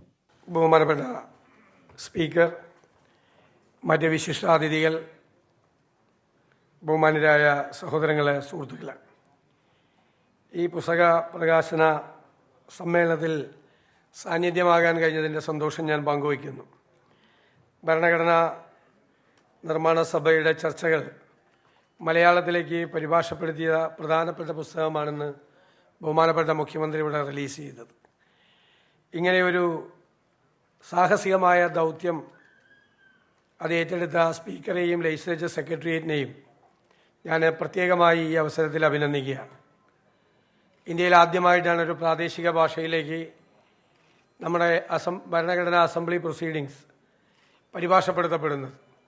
അതിന് നേതൃത്വം കൊടുത്ത എക്സ്പേർട്ട് കമ്മിറ്റിയുടെ ചെയർമാൻ ജയകുമാർ സാറിൻ്റെ നേതൃത്വത്തിലുള്ള കമ്മിറ്റിയെ ഞാൻ പ്രത്യേകമായി അഭിനന്ദിക്കുകയാണ്. നമ്മുടെ ഭരണഘടന, ഞാൻ ദീർഘമായി സംസാരിക്കുന്നില്ല, മുഖ്യമന്ത്രി വളരെ വിശദമായി പറഞ്ഞതാണ്. നമ്മുടെ ഭരണഘടന എന്ന് പറയുന്നത് നമ്മുടെ രാജ്യത്തിൻ്റെ വലിയ പാരമ്പര്യത്തിൻ്റെ പിന്തുടർച്ചയാണ്. ആയിരക്കണക്കിന് വർഷങ്ങൾ നമുക്കൊരു പാരമ്പര്യമുണ്ട്. ആ പാരമ്പര്യം എന്ന് പറയുന്നത് ലോകത്തിൻ്റെ വിവിധ ഭാഗങ്ങളിൽ നിന്ന് വന്ന എല്ലാ ജനപദങ്ങളെയും മതവിഭാഗങ്ങളെയും എല്ലാം ഇരുകൈകളും നീട്ടി സ്വീകരിച്ചൊരു പാരമ്പര്യമാണ് നമ്മുടെ രാജ്യത്തിൻ്റേത്. നമ്മുടെ രാജ്യത്ത് പല മതങ്ങൾ തമ്മിലൊക്കെ സംഘർഷങ്ങൾ ഉണ്ടായിട്ടുണ്ട്. പക്ഷേ ലോകത്തിൻ്റെ എല്ലാ ഭാഗത്തു നിന്നും വന്ന എല്ലാ വൈവിധ്യങ്ങളെയും വ്യത്യസ്തതകളെയും എല്ലാം ഒരുമിച്ച് സ്വീകരിക്കാൻ നമ്മുടെ രാജ്യത്തിന് കഴിഞ്ഞു. ഞാൻ മനു എസ് പിള്ളയുടെ ഒരു പുസ്തകത്തിൽ വായിച്ചത്, ഇന്നത്തെ എത്യോപ്യ, പഴയ അബീസീനിയ, അവിടെ നിന്നും അടിമ വ്യാപാരം ഉണ്ടായിരുന്ന കാലത്ത് അടിമയായി ഇന്ത്യയിലേക്ക് വന്ന ഒരാൾ നമ്മുടെ ബിജാപൂരിലെ സുൽത്താനായി മാറി എന്നുള്ളതാണ്. അപ്പോൾ എല്ലാ ഭാഗം ആളുകളെയും അംഗീകരിക്കുമായിരുന്നു. അതിൻ്റെ തുടർച്ചയായിരുന്നു ദേശീയ പ്രസ്ഥാനം. മഹാത്മാഗാന്ധിയും പണ്ഡിറ്റ് ജവഹർലാൽ നെഹ്റുവുമെല്ലാം രാജ്യം മുഴുവൻ ചുറ്റി സഞ്ചരിച്ച് രാജ്യത്തെ വ്യത്യസ്തമായ ചിന്താധാരകളെയെല്ലാം ഉൾക്കൊള്ളാൻ കഴിയുന്ന ഒരു ഇൻക്ലൂസീവായിട്ടുള്ള ഒരു സമീപനം ദേശീയ പ്രസ്ഥാനത്തിലുണ്ടായി. അതുകൊണ്ട് തന്നെയാണ് മഹാത്മജി വന്ന് ശ്രീനാരായണ ഗുരുദേവനെ കണ്ടത്, ശ്രീമദ് അയ്യങ്കാളിയെ കണ്ടത്, വൈക്കം സത്യാഗ്രഹത്തിന് പിന്തുണ നൽകിയത്, ഗുരുവായൂർ സത്യാഗ്രഹത്തിന് പിന്തുണ നൽകിയത്, മധുര മീനാക്ഷി ക്ഷേത്രത്തിലെ ദലിത് പ്രവേശനത്തിന് വേണ്ടി പിന്തുണ കൊടുത്തത്. രാജ്യത്ത് ഉടനീളം ആ കാലഘട്ടത്തിൽ നിലനിന്നിരുന്ന എല്ലാ പ്രസ്ഥാനങ്ങളെയും എല്ലാ വൈവിധ്യങ്ങളെയും സാമൂഹ്യ മാറ്റത്തിനും നവോത്ഥാനത്തിനും വേണ്ടി നടത്തിയ പ്രസ്ഥാനങ്ങളെയെല്ലാം ദേശീയ പ്രസ്ഥാനം ചേർത്ത് നിർത്തി. അപ്പോൾ എല്ലാ അരുവികളും ഒഴുകി നദിയിലെത്തിയ ആ നദി ഒഴുകി ഒരു മഹാസാഗരത്തിൽ ചെന്ന് ലയിക്കുന്നത് പോലെ ഈ രാജ്യത്തുണ്ടായിരുന്ന വ്യത്യസ്തമായ ചിന്താധാരകളെല്ലാം ഒഴുകിയെത്തുന്ന മഹാസാഗരമായി ദേശീയ പ്രസ്ഥാനം മാറി. ആ ദേശീയ പ്രസ്ഥാനത്തിൻ്റെ പ്രോഡക്റ്റാണ് ഇന്ത്യൻ ഭരണഘടന എന്ന് പറയുന്നത്. ആ ഭരണഘടനാ അസംബ്ലിയുടെ നേച്ചർ, അതേ അംഗങ്ങൾ, പരിണതപ്രജ്ഞരായ നിയമജ്ഞരായ അതിൻ്റെ അംഗങ്ങൾ, അവിടെ നടന്ന ചർച്ചകൾ, നമുക്കറിയാം ഭരണഘടനയെക്കുറിച്ച് നമുക്ക് എന്ത് സംശയം ഉണ്ടായാലും കോൺസ്റ്റിറ്റ്യൂവൻ്റ് അസംബ്ലിയുടെ പ്രൊസീഡിങ്സിലേക്കാണ് നമ്മൾ ചെന്ന് നോക്കുന്നത്. നമ്മുടെ എല്ലാ സംശയങ്ങൾക്കും നിവർത്തി തരുന്ന തരത്തിൽ എല്ലാ ആസ്പെക്ട്സും ഓരോ ആംഗിളിൽ നിന്നും നടത്തിയ വിശദമായ ചർച്ചകളാണ്. ഞാൻ ഈ അടുത്തിടയ്ക്ക് ആർട്ടിക്കിൾ 21 കുറിച്ച് മാത്രം ഭരണഘടന കോൺസ്റ്റിറ്റ്യൂവൻ്റ് അസംബ്ലിയിൽ നടന്ന ചർച്ചയെക്കുറിച്ചുള്ളൊരു പുസ്തകം, ആ ഒരു മനോഹരമായ പുസ്തകമാണ്. ആർട്ടിക്കിൾ 21 എന്ന് പറയുന്ന ഫണ്ടമെൻ്റൽ റൈറ്റിലെ ഏറ്റവും പ്രധാനപ്പെട്ട ഒരു കാര്യം, റൈറ്റ് ടു ലൈഫ്, അതിനെക്കുറിച്ച് ഉള്ള ഏറ്റവും പ്രധാനപ്പെട്ട ചർച്ചകൾ നടന്നിരിക്കുന്നത് എത്ര വിശദമായ ചർച്ചകളാണ്.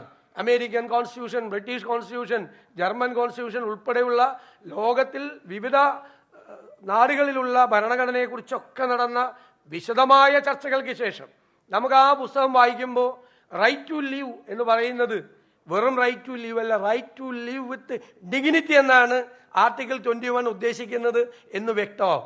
ഓരോ വകുപ്പുകളെക്കുറിച്ചും അത്രയും വിശദമായ ചർച്ചകൾ നടന്നിട്ടുണ്ട്. അതായത് ജനാധിപത്യം എന്ന് പറയുന്നത് ഡിബേറ്റാണ്, ഡിസ്കോസാണ്.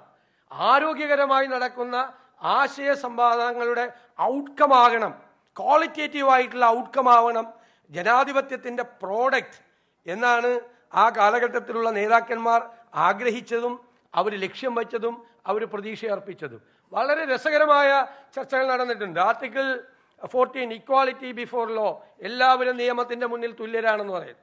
വേറെ സ്ഥലത്ത് സംവരണം കൊടുക്കാൻ തീരുമാനിക്കുന്നു. അപ്പോൾ ചോദ്യം വന്നു, എല്ലാവരും നിയമത്തിൻ്റെ മുന്നിൽ തുല്യരാണ് എന്ന് പറഞ്ഞിട്ട് എന്തിനാണ് ഒരു വിഭാഗം ആളുകൾക്ക് സംവരണം കൊടുക്കുന്നത്?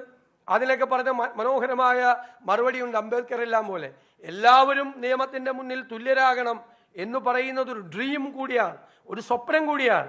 ആ സ്വപ്നം യാഥാർത്ഥ്യമാക്കണമെങ്കിൽ നൂറ്റാണ്ടുകളോളം ജീവിതത്തിൻ്റെ പിന്നാമ്പുറങ്ങളിൽ മാത്രം ജീവിക്കാൻ വിധിക്കപ്പെട്ട ജനസമൂഹങ്ങളെ കൈപിടിച്ചുയർത്തി അവരെ കൂടി മുഖ്യധാരയിൽ കൊണ്ടുവന്നാൽ മാത്രമാണ് ഇക്വാളിറ്റി ബിഫോർ ലോ എന്നുള്ള വലിയൊരു സ്വപ്നം യാഥാർത്ഥ്യമാകുകയുള്ളൂ.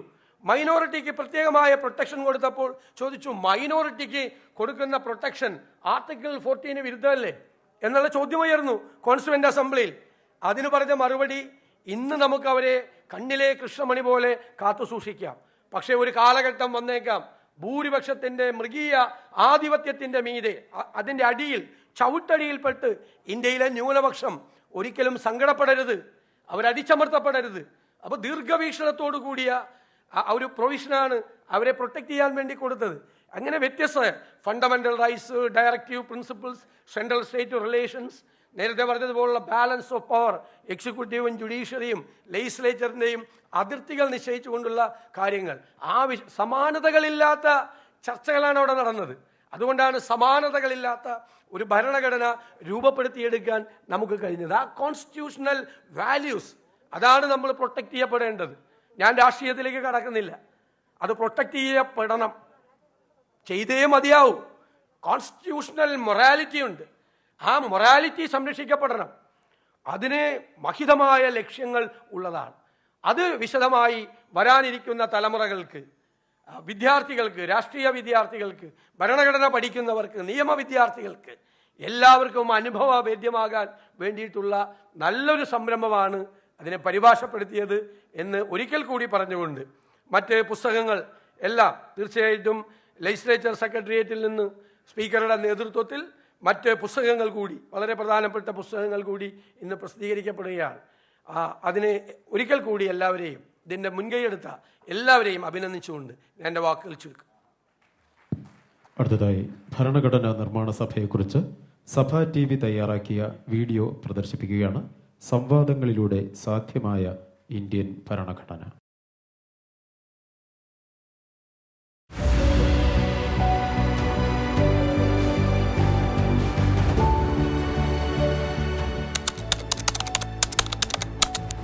That in this country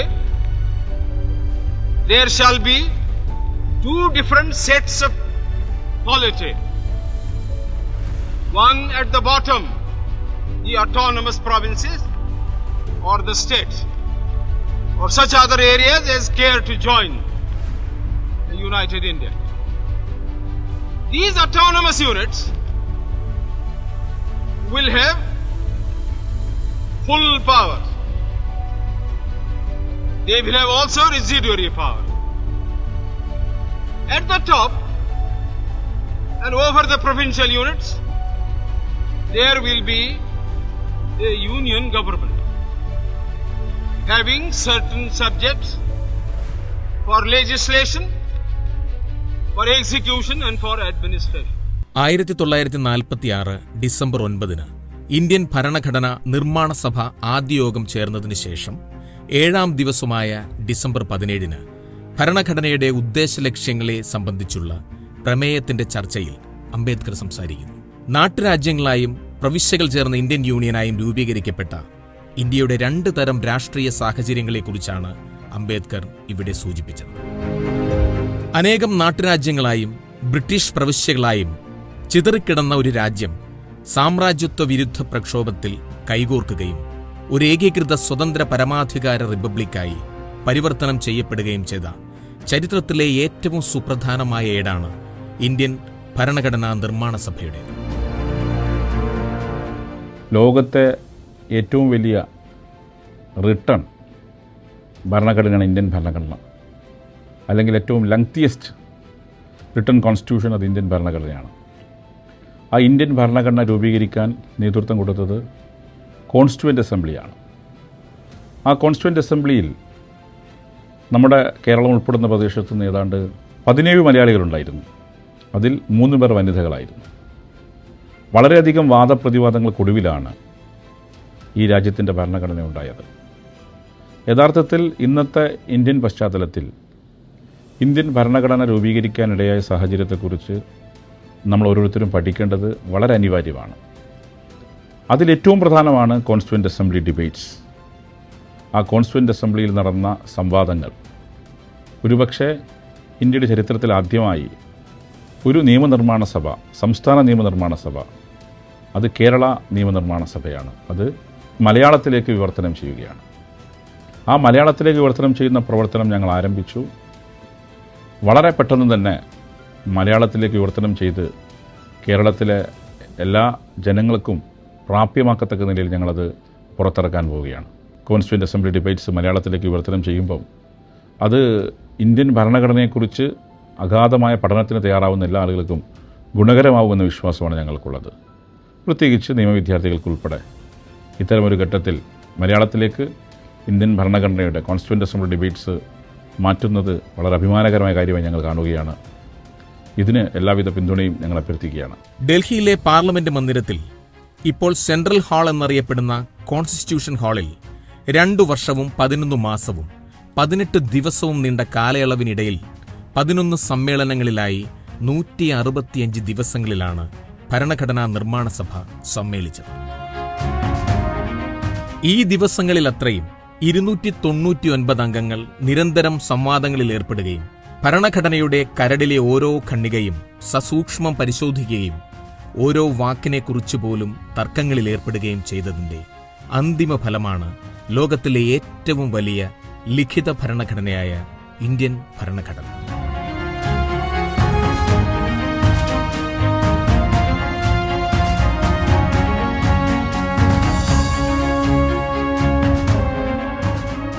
ഇത്രയധികം വിശദാംശങ്ങൾ ഭരണഘടനയിൽ വേണ്ടതുണ്ടോ എന്നും ഏതൊരു പൗരനും ഒരു കൈപ്പുസ്തകം പോലെ കൊണ്ടു നടക്കുവാൻ സാധിക്കുന്നതുമാകണം ഭരണഘടന എന്ന് മദ്രാസിലെ പ്രതിനിധീകരിച്ച് ഭരണഘടനാ അസംബ്ലിയിൽ ഉണ്ടായിരുന്ന മലയാളി വനിത അമ്മു സ്വാമിനാഥൻ അഭിപ്രായപ്പെട്ടിട്ടുണ്ട്.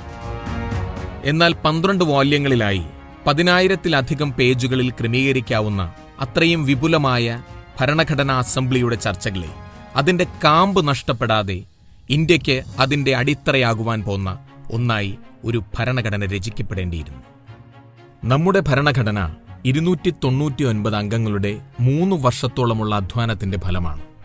ആദ്യം സമ്മേളിച്ച 1946 ഡിസംബർ 9 തുടങ്ങി ഇന്ത്യൻ ഭരണഘടന അംഗീകരിക്കപ്പെട്ട 1949 നവംബർ 26 വരെയുള്ള സംവാദങ്ങളുടെ ആകെ തുകയായിട്ടാണ് പ്രത്യക്ഷത്തിൽ നാം ഭരണഘടനയെ കാണുന്നത്.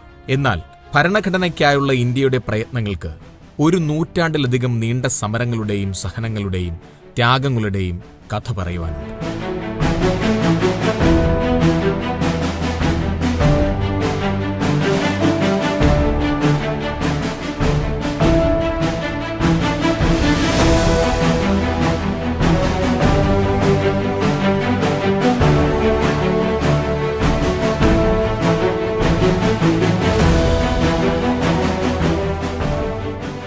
ഇന്ത്യയിലെ കമ്മ്യൂണിസ്റ്റ് പ്രസ്ഥാനത്തിന്റെ തുടക്കക്കാരിൽ പ്രധാനിയായ എം.എൻ. റോയിയാണ് 1928 ഇന്ത്യക്ക് ഒരു ഭരണഘടനാ നിർമ്മാണ സമിതി എന്ന ആശയം ആദ്യം അവതരിപ്പിച്ചത്.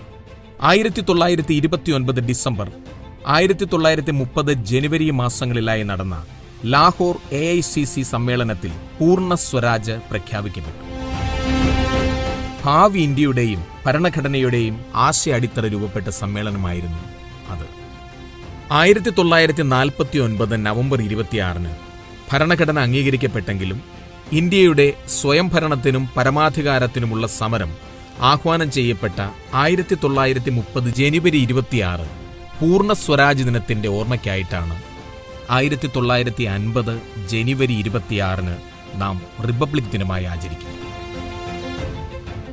1933 മൂന്നാം വട്ടമേശ സമ്മേളനത്തിൽ ബ്രിട്ടീഷുകാർ കൊണ്ടുവന്ന ധവളപത്രം സ്വീകരിക്കാൻ വിസമ്മതിച്ചുകൊണ്ട് 1934 ഗാന്ധി പ്രായപൂർത്തി വോട്ടവകാശത്തിന്റെ അടിസ്ഥാനത്തിൽ തിരഞ്ഞെടുക്കപ്പെട്ട ഒരു ഭരണഘടനാ നിർമ്മാണ സഭ എന്ന ആവശ്യം പ്രഖ്യാപിച്ചു.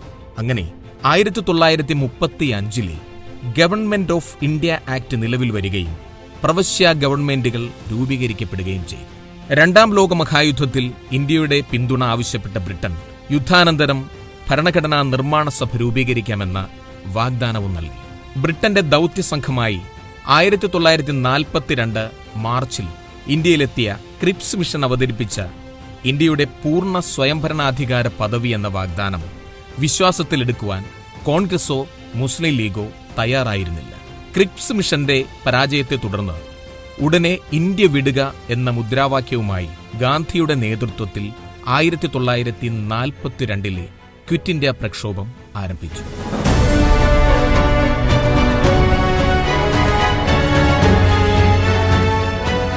ഒടുവിൽ ഭരണം ഇന്ത്യക്ക് കൈമാറുന്നത് ചർച്ച ചെയ്യാൻ നിയോഗിക്കപ്പെട്ട ക്യാബിനറ്റ് മിഷന്റെ പദ്ധതി അനുസരിച്ച് ഭരണഘടനാ നിർമ്മാണ സഭ രൂപീകൃതമായി. പ്രായപൂർത്തി വോട്ടവകാശത്തിന് കാലതാമസം നേരിടുമെന്നതിനാൽ പരോക്ഷമായ തെരഞ്ഞെടുപ്പിലൂടെ ഭരണഘടനാ നിർമ്മാണ സഭ രൂപീകരിക്കുവാനുള്ള നിർദ്ദേശമാണ് കമ്മീഷൻ മുന്നോട്ട് വച്ചത്. ഒരിടക്കാല ഗവൺമെന്റ് രൂപീകരിക്കാനും മിഷൻ നിർദ്ദേശിക്കുകയുണ്ടായി. ലീഗ് നിലപാടുകൾ കടുപ്പിച്ച് ക്യാബിനറ്റ് മിഷൻ പ്ലാനിനെ ജിന്ന നിരസിക്കുകയും സ്വതന്ത്ര പാകിസ്ഥാനുള്ള വാദം ശക്തമാക്കുകയും ചെയ്തു. 1946 ജൂലൈ ഓഗസ്റ്റ് മാസങ്ങളിൽ നടന്ന തെരഞ്ഞെടുപ്പിലൂടെയും നാമനിർദ്ദേശങ്ങളിലൂടെയും ഭരണഘടനാ നിർമ്മാണ സഭ രൂപീകൃതമായി. 296 സീറ്റുകൾ ബ്രിട്ടീഷ് ഇന്ത്യൻ പ്രതിനിധികൾക്കും 93 സീറ്റുകൾ നാട്ടുരാജ്യങ്ങളിൽ നിന്നുള്ള പ്രതിനിധികൾക്കുമായി ആകെ 389 സീറ്റുകളാണ് തുടക്കത്തിലുണ്ടായിരുന്നത്. മുസ്ലിം ലീഗ് ബോയ്ക്കോട്ട് ചെയ്തതിനാൽ ഭരണഘടനാ അസംബ്ലിയുടെ ആദ്യ യോഗത്തിൽ ആകെ 211 അംഗങ്ങളാണ് പങ്കെടുത്തത്.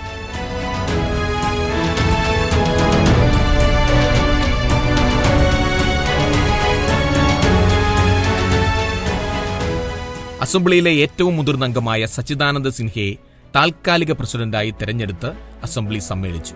പിന്നീട് 1946 ഡിസംബർ 11 ഡോക്ടർ രാജേന്ദ്ര പ്രസാദ് ഭരണഘടനാ നിർമ്മാണ സഭയുടെ പ്രസിഡന്റായി തെരഞ്ഞെടുക്കപ്പെട്ടു.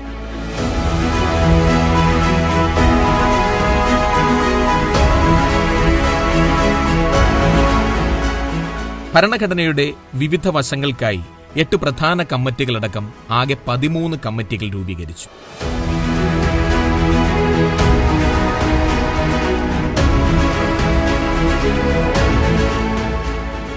ഭരണഘടനാ ശില്പിയായി അറിയപ്പെടുന്ന ഡോക്ടർ BR അംബേദ്കർ ആയിരുന്നു ഡ്രാഫ്റ്റിംഗ് കമ്മിറ്റിയുടെ ചെയർമാൻ.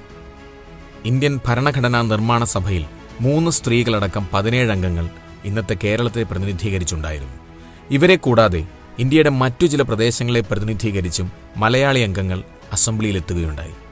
അതിൽ A. Achuthan, RV Thomas, E. John Philipose, K. Madhava Menon, Haji Abdul Sattar Sait എന്നിവർ ഭരണഘടന അംഗീകരിക്കപ്പെടുന്നതിന് മുമ്പ് തന്നെ പലപ്പോഴായി അസംബ്ലിയിൽ നിന്ന് രാജിവെക്കുകയുണ്ടായി. Pattom Thanupillai, R. Sankar, PS. Natarajapillai, Annie Mascarene, A. Achuthan, RV Thomas, E. John Philipose, KA Muhammad എന്നിവർ തിരുവിതാംകൂറിനെ പ്രതിനിധീകരിച്ചും PT Chacko തിരുക്കൊച്ചിയെയും, Dakshayani Velayudhan, Ammu Swaminathan, A. Karunakara Menon, B. Pokker Sahib, P. Kunhiraman, K. Madhava Menon, Haji Abdul Sattar Sait എന്നിവർ മദ്രാസിനെയും പനമ്പിള്ളി ഗോവിന്ദമേനോൻ കൊച്ചിയെയും പ്രതിനിധീകരിച്ച് ഭരണഘടനാ നിർമ്മാണ സഭയിൽ അംഗങ്ങളായി. ഡോക്ടർ ജോൺ മത്തായി യുണൈറ്റഡ് പ്രൊവിൻസിനെയും സർദാർ KM പണിക്കർ ബിക്കാനർ സ്റ്റേറ്റിനെയും പ്രതിനിധീകരിച്ചാണ് സഭയിലെത്തിയത്. ദാക്ഷായണി വേലായുധൻ സഭയിലെ ഏക ദലിത് വനിതയായിരുന്നു. ഡോക്ടർ ജോൺ മത്തായി ആകട്ടെ സ്വതന്ത്ര ഇന്ത്യയിലെ ആദ്യത്തെ റെയിൽവേ മന്ത്രിയും പിന്നീട് ധനകാര്യമന്ത്രിയുമായ വ്യക്തി കൂടിയാണ്. സംസ്ഥാന പുനഃസംഘടനാ കമ്മീഷനിലെ അംഗത്വമടക്കം നിരവധി പ്രമുഖ സ്ഥാനങ്ങൾ വഹിച്ച വ്യക്തിയാണ് സർദാർ KM പണിക്കർ. അംഗത്വം കൊണ്ടു മാത്രമല്ല നമുക്ക് അഭിമാനിക്കാനാവുന്നത്. സഭയുടെ സംവാദങ്ങളിൽ ശക്തമായ ഇടപെടലുകൾ നടത്തിയവരാണ് ഇവരിൽ പലരും. ഉത്തരവാദ പ്രക്ഷോഭത്തിലും മറ്റു ജനകീയ മുന്നേറ്റങ്ങളിലും മുന്നിലുണ്ടായിരുന്ന ആനി മസ്ക്രീനും, കൊച്ചിയിൽ ജാതീയതയ്ക്കെതിരെ പോരാടി രാഷ്ട്രീയ നേതൃത്വത്തിലേക്ക് വന്ന ദാക്ഷായണി വേലായുധനും, മദ്രാസ് അസംബ്ലിയിലെ സജീവ സാന്നിധ്യമായിരുന്ന അമ്മു സ്വാമിനാഥനും, കേരളത്തിലെ ഈ വനിതകളുടെ ഭരണഘടനാ നിർമ്മാണ സഭയിലെ ഇടപെടലുകൾ മതിയാകും. ഏകാധിപത്യ പുരുഷാധിപത്യ ജാതി വ്യവസ്ഥകളോട് എതിരിട്ട് സമത്വവും സ്വാതന്ത്ര്യവും ഉറപ്പാക്കുന്ന ഇന്ത്യൻ ഭരണഘടനയുടെ രൂപീകരണം എങ്ങനെ സാർത്ഥകമായി എന്ന് മനസ്സിലാക്കും. പൗരത്വത്തെക്കുറിച്ച്, സ്ത്രീ ജാതി സംവരണങ്ങളെക്കുറിച്ച്, അങ്ങനെ ഓരോ വിഷയത്തിലുമുള്ള ഭരണഘടനാ അസംബ്ലിയുടെ ചർച്ചകൾ പരിശോധിക്കുന്നത് ഇന്നും നമുക്ക് ദിശാബോധം നൽകുന്നതാണ്. നൂറ്റാണ്ടുകളുടെ പോരാട്ടത്തിൻ്റെയും 2 വർഷത്തിലധികമുള്ള പ്രവർത്തനങ്ങളുടെയും ഫലമായിട്ടാണ് ഭരണഘടന നിലയിൽ വന്നത്. ഭരണഘടന നിലയിൽ വന്നപ്പോൾ തന്നെ അത് വിവർത്തനം ചെയ്ത് മലയാളത്തിലേക്ക് ആക്കിയ ചരിത്രമാണ് നമുക്ക് ഉള്ളത്. അതുകൊണ്ട് തന്നെ ഭരണഘടനാ സമിതിയുടെ സംവാദങ്ങൾ കൂടുതൽ മനസ്സിലാക്കുന്നത് ജനാധിപത്യപരവും അതുപോലെ തന്നെ കൂടുതൽ അറിവ് ലഭിക്കുന്നതിനും ഇടയാകും എന്നുള്ള കാര്യത്തിൽ യാതൊരു സംശയമില്ല. ആ ഒരു സാഹചര്യത്തിലാണ് കേരള നിയമസഭ കോൺസ്റ്റിറ്റ്യൂൻ്റ് അസംബ്ലിയിൽ നടന്ന ഡിബേറ്റുകൾ പൂർണ്ണമായും മലയാളത്തിലേക്ക് തർജ്ജമ ചെയ്യാൻ തീരുമാനിച്ചിട്ടുള്ളത്. അത് ഒരുപക്ഷേ കേരള നിയമസഭയുടെ ചരിത്രത്തിലെ ഏറ്റവും പ്രധാനപ്പെട്ട സംഭവമാണ് എന്ന് ഞാൻ മനസ്സിലാക്കുന്നു. ഭരണഘടനാ സമിതിയുടെ ദീർഘനാളത്തെ ചർച്ചയുടെയും സംവാദങ്ങളുടെയും ഒരു നേർരേഖ ഈ വിവർത്തനത്തിലൂടെ നമുക്ക് മനസ്സിലാക്കാൻ കഴിയുന്നു എന്നുള്ളത് ഏറ്റവും നല്ല ഒരു കാര്യമാണ്. അന്നത്തെ സാഹചര്യത്തിൽ ഇന്ത്യയുടെ സാംസ്കാരികവും പൈതൃകവും പാരമ്പര്യവും കാത്തു സംരക്ഷിക്കാൻ കഴിയത്തക്ക നിലയിൽ വൈവിധ്യമാർന്ന ജനങ്ങളുടെ കൂട്ടായ്മയിൽ ഇന്ത്യയുടെ സാഹചര്യത്തെ മനസ്സിലാക്കിയാണ് ഡോക്ടർ BR അംബേദ്കറുടെ നേതൃത്വത്തിലുള്ള ഭരണഘടനാ സമിതി ആ ഭരണഘടന എഴുതി തയ്യാറാക്കിയത്. അന്ന് ആ ഭരണഘടനാ സമിതിയിൽ അംഗങ്ങളായിരുന്നവരെല്ലാം ഈ അവസരത്തിൽ ആദരവോടെയാണ് ഞാൻ കാണുന്നത്. എല്ലാ ആദരവും രേഖപ്പെടുത്തുന്നു. അതിനാൽ തന്നെ ഭരണഘടന അസംബ്ലി സംവാദങ്ങൾ മലയാളത്തിലേക്ക് വിവർത്തനം ചെയ്യുക